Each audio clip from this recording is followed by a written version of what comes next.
Bruce Clements, our Emergency Management Director, Davis Wingett, our EMS Captain, and then Mike Lugo, our Fire Marshal.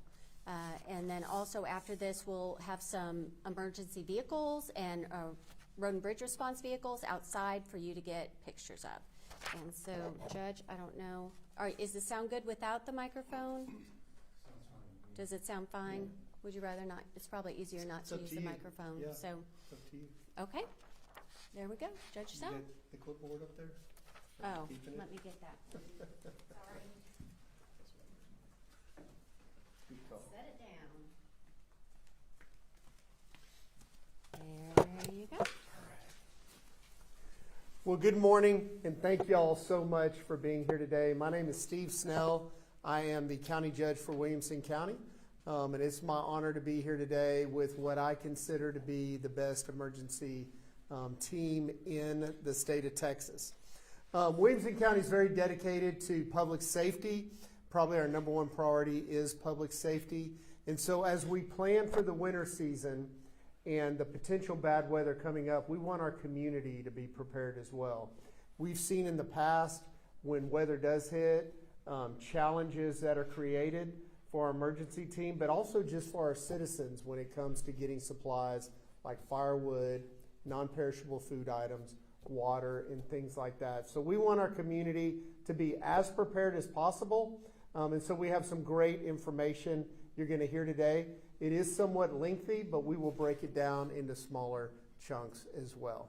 So at this time, it's my pleasure to introduce Bill Zito, our Senior Director of Emergency Management.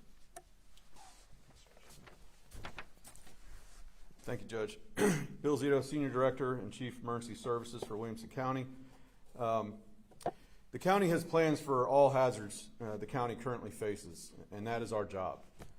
However, it's just as important for individuals to also have a plan as emergency services resources are limited, especially during large-scale emergencies. We need everybody to think through what you can do to mitigate the impacts of a major winter storm now, right? So preparedness right now is key. What will you need if you lose power? Do you have critical medical devices that are reliant on power? Do you have tree limbs currently hanging close to power lines or your roof? Ensure you have food that is non-perishable. Make an emergency kit. The County Emergency Services focuses on unincorporated areas primarily, but most of the larger cities have resources to support their residents as well. Part of personal preparedness is to identify resources available to you, and there are many. Look for this information on websites and social media platforms related to emergency services and preparedness for your jurisdiction. Some preparation requires professional assistance. If you are not qualified or trained to do so, please do not attempt things that can be dangerous. For example, tree trimming, especially around power lines or at significant heights around your home or business. Ice can cause limbs to break and fall, so we want to get those things cleaned up now. But working with chainsaws and at heights can be very dangerous, so please use professionals. Wiring backup generators to your house or any electrical work for that matter. Please use professionals for this. This can endanger power line workers as well as put your home and family at risk. We appreciate our residents and we hope everyone has a safe winter this year. Thank you.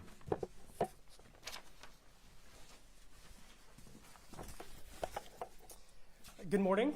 My name is Matt Williamson, and I serve as the Director of Road and Bridge for Williamson County. Road and Bridge, our department is responsible for over 1,600 centerline miles of road throughout the county. And our primary goal during a winter weather event is to make sure our major routes stay open so that emergency services can get where they need to go safely. They need to get from A to B safely. Now, a lot of work goes into making sure that goal can happen prior to that first storm arriving. So in the summer and fall, we are restocking our sand and our de-icing material.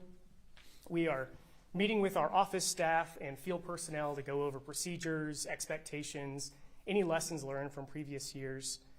We test and calibrate and service all of our equipment and vehicles. Right now we have about 400 tons of sand and about 55 tons of de-icing material That's equivalent to about 20 fully loaded 18-wheelers back to back, which puts us in really good shape moving into this winter season.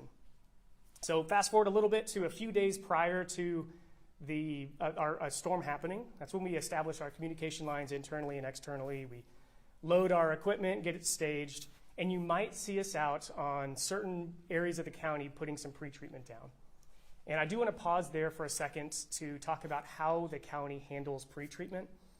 We do pre-treat some areas, but we only do it when conditions are right. So every storm that comes into the county is a little bit different. And we don't want to put something down on the road that's just going to be blown away or washed away prior to that wintry mix really arriving. And we just don't have the capacity to pre-treat really large areas like you might see TxDOT do in this area. But we do pre-treat. It's just selective, and it's only when we think it's going to be effective. Now, fast forward again to when that when that storm really hits, we switch our operations to 24 hours, and we have our guys go out in the field. So they're driving all the roads. Like I just said, all the storms that hit the county are just a little bit different. They may hit in different ways and different times and impact the roads in different ways. And so what our guys are doing is there are the eyes on the ground. They're reporting in precipitation that they're seeing, any freezing that's happening. What's the pavement temperature? What's the bridge deck temperatures? They're reporting all of that in so that we can respond to the storm that's actually happening on the roads. What that response typically looks like is a friction treatment, or a chemical or material de-icer, or a combination of the two. But I want to go back to what our main priority is, and that's to get our emergency services folks to and from where they need to go safely. We also have a huge roadway network like I talked about earlier. Most roads just cannot receive some kind of treatment. And a lot of these roads, when they freeze, are going to remain frozen until temperatures get warm again. And because of that, the safest thing that you can do during any winter weather event is stay home. Staying off the roads reduces crashes. It helps our emergency responders get to and from where they need to be, right? Their bandwidth is already stretched during this time, and this helps them with that. And it just keeps everyone safer. Now, if you do need to get on the road, if it's an essential thing that you travel, please, just like we maintain our vehicles, please do the same for yours. Make sure that your vehicles are up to date on maintenance. Check your tires and your battery, your windshield wipers, your fluids. And I would encourage you to go to the website drivetexas.org, and that'll show you the current condition of the roadway network at the time. And while you're on the road, please remember to drive slowly. Increase that follow distance to a minimum of 6 seconds. And try to stick to those major routes, the ones where you look at them and you can see that it's already been treated in some kind of way. But again, the safest thing that you can do for you and your community is stay home. Thank you. Up next, you'll hear from the Emergency Management Director, Bruce Clements.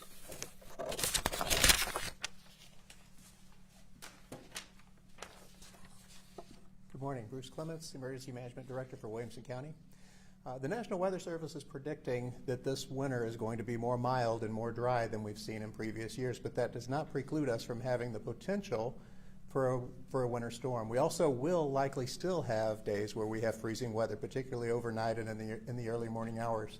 So it is important that everyone be prepared for that possibility of a storm and also for those freezing temperatures when they do occur.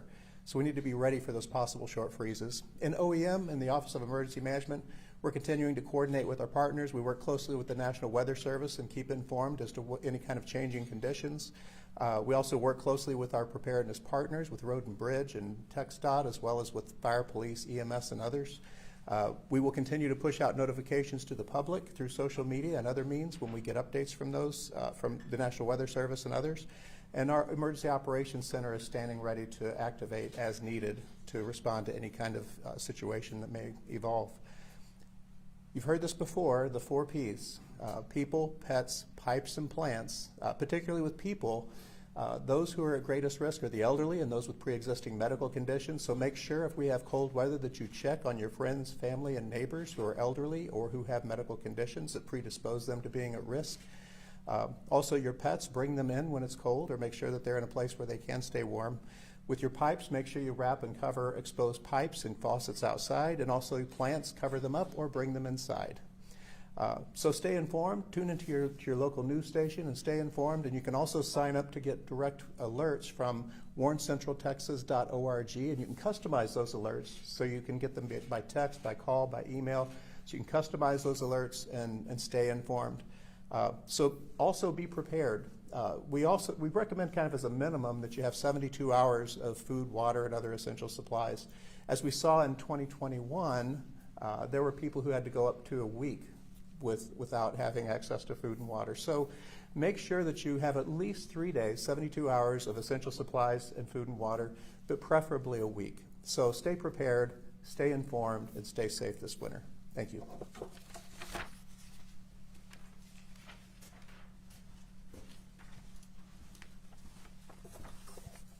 Howdy, I'm Captain Davis Winget with Williamson County EMS.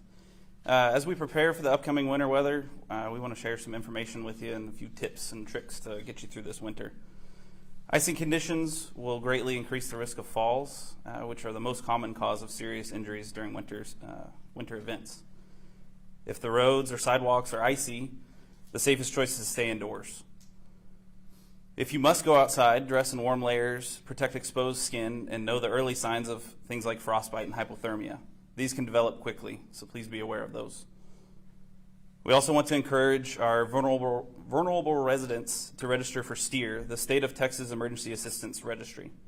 It's a free and voluntary program. It helps emergency planners identify those who may need extra assistance. You can register at tdem.texas.gov/STEER, STEAR. If you rely on power-dependent medical equipment or refrigerated medications, please have a backup plan for those in case of an outage. As we've seen before, we've had some pretty significant power outages for a lengthy amount of time.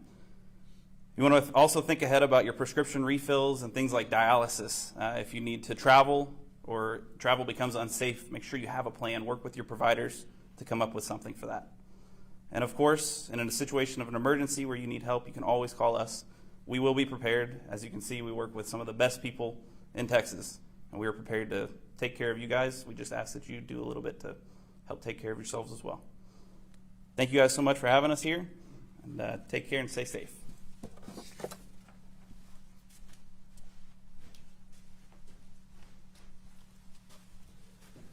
Good morning. My name is Mike Lugo. I'm the Chief Fire Marshal for Williamson County, and appreciate y'all for being here this morning.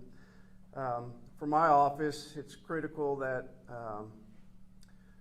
we help you all understand the types of responses that we've already had this year as far as winter weather type events and fires that we've already investigated. And some of those key points that I want to bring up to everybody and to be mindful of is our space heaters. To make sure we have any heating devices, space heaters, anything of that nature to keep combustibles away, at least 3 feet away in all directions of those. And if you are using a space heater, to be sure to plug it directly into an outlet and not into an extension cord. That's per the manufacturer's recommendations, and is to prevent your extension cord from overheating and causing a fire, and those have caused fires that way already. Another key point is to be mindful of how many things you have plugged into your outlet. Your outlet and your circuit breaker, you'd have to look at to see if it's 20 amp circuit breaker. It's generally what it is for your outlets around your house, to make sure you don't overload that. If you overload it, you notice your breaker trip. It's for a reason. It's doing what it's supposed to do. You're going to need to unplug some items in there to keep it from catching fire, shorting out. So please don't tape the breaker in place to keep it from tripping. It's doing what it's intended to do to prevent a fire. Some other items, make sure to not use your oven at home to use as a heating source. That can produce additional carbon monoxide within the residence. And if you have a power outage from an ice storm, winter event, whatever it may be sure not to use a generator within 20 feet of your residence. And if you do, make sure the wind's blowing away from your house if possible, because that exhaust from that generator can be blowing into the house and increasing the carbon monoxide levels inside there. And with that, it's highly recommended that everybody checks their smoke detectors and carbon monoxide, the CO detectors, to make sure they are operational. Make sure that you change the batteries every time change. That's what's recommended, so every 6 months, time change batteries. But it is critical that we have working smoke detectors, working carbon monoxide detectors to keep everybody safe and have everybody have a chance to safely escape a residence if there is a fire.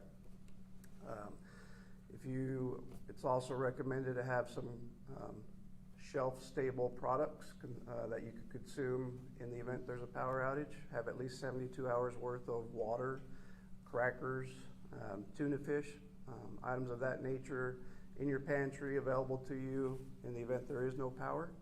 And fireplaces. Everybody likes to keep warm, do a fireplace, family hang out, maybe do some s'mores by it. But I do recommend that you get a chimney sweeper to come in, inspect, and clean your chimney flue if you haven't done so. It is highly recommended to be done every year because within that chimney flue, it does have a buildup of creosote within it. And eventually the embers from the wood that's burning in there will catch that creosote on fire, and you have a chimney fire, which then can extend into your attic. And we like to prevent that if possible. And lastly, I just ask everybody to remain safe and take care of our brothers and sisters out here, especially our firefighters and our EMS personnel, as well as our law enforcement that are out there serving the community and keeping everybody safe. And with that, I thank you, and y'all have a good day. Do we have any questions?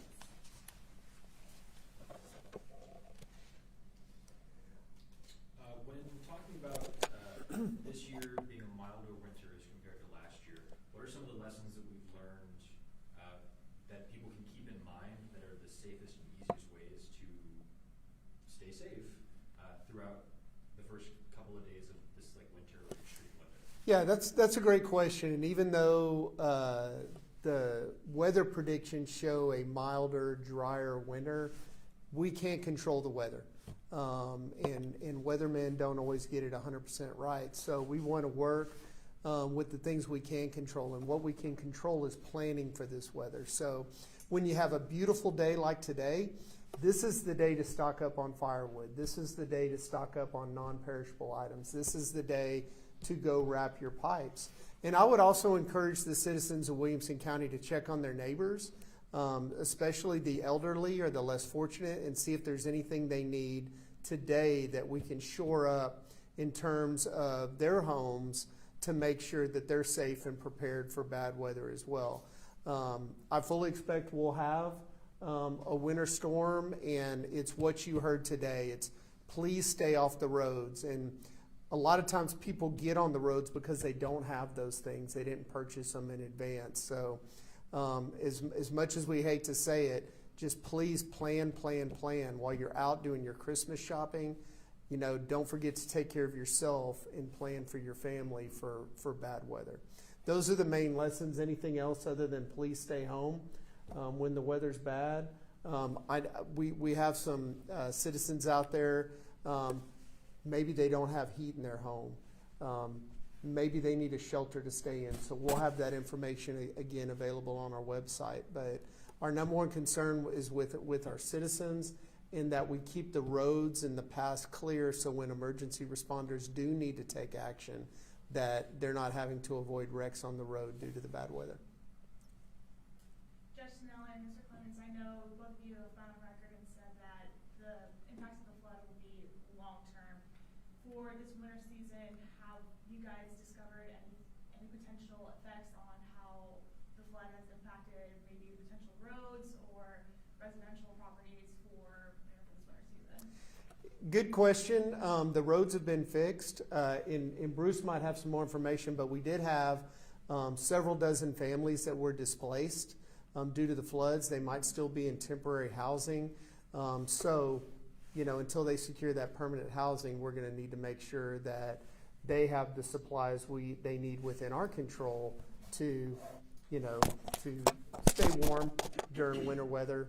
You never know. The cold is one thing, but cold with precipitation, whether it's snow, ice is very dangerous, or just wet, slick roads.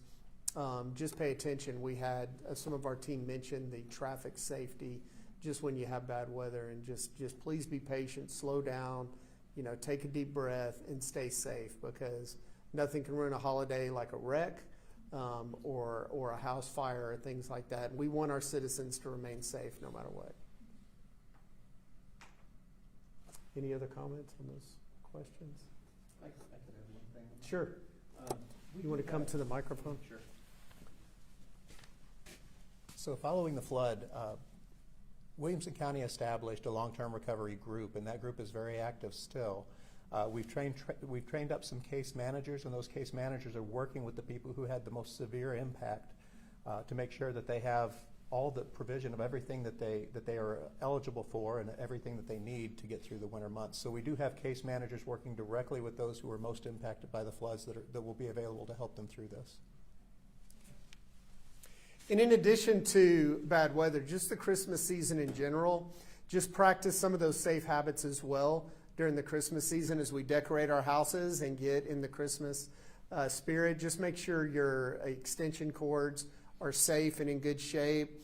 Like Fire Marshal Lugo mentioned, the space heaters to stay warm, the Christmas lights, the decoration, a lot of those things are flammable. So just keep them away from combustible materials and make sure your electrical connections are safe. Any other questions? And if there's no more questions, we just wish Williamson County a safe, happy holidays, Merry Christmas, Happy New Year, and we just look forward to more information and more communication coming in the future. Thank you. All right, thank you. And if you want to go outside to see the vehicles, we'll just go straight out to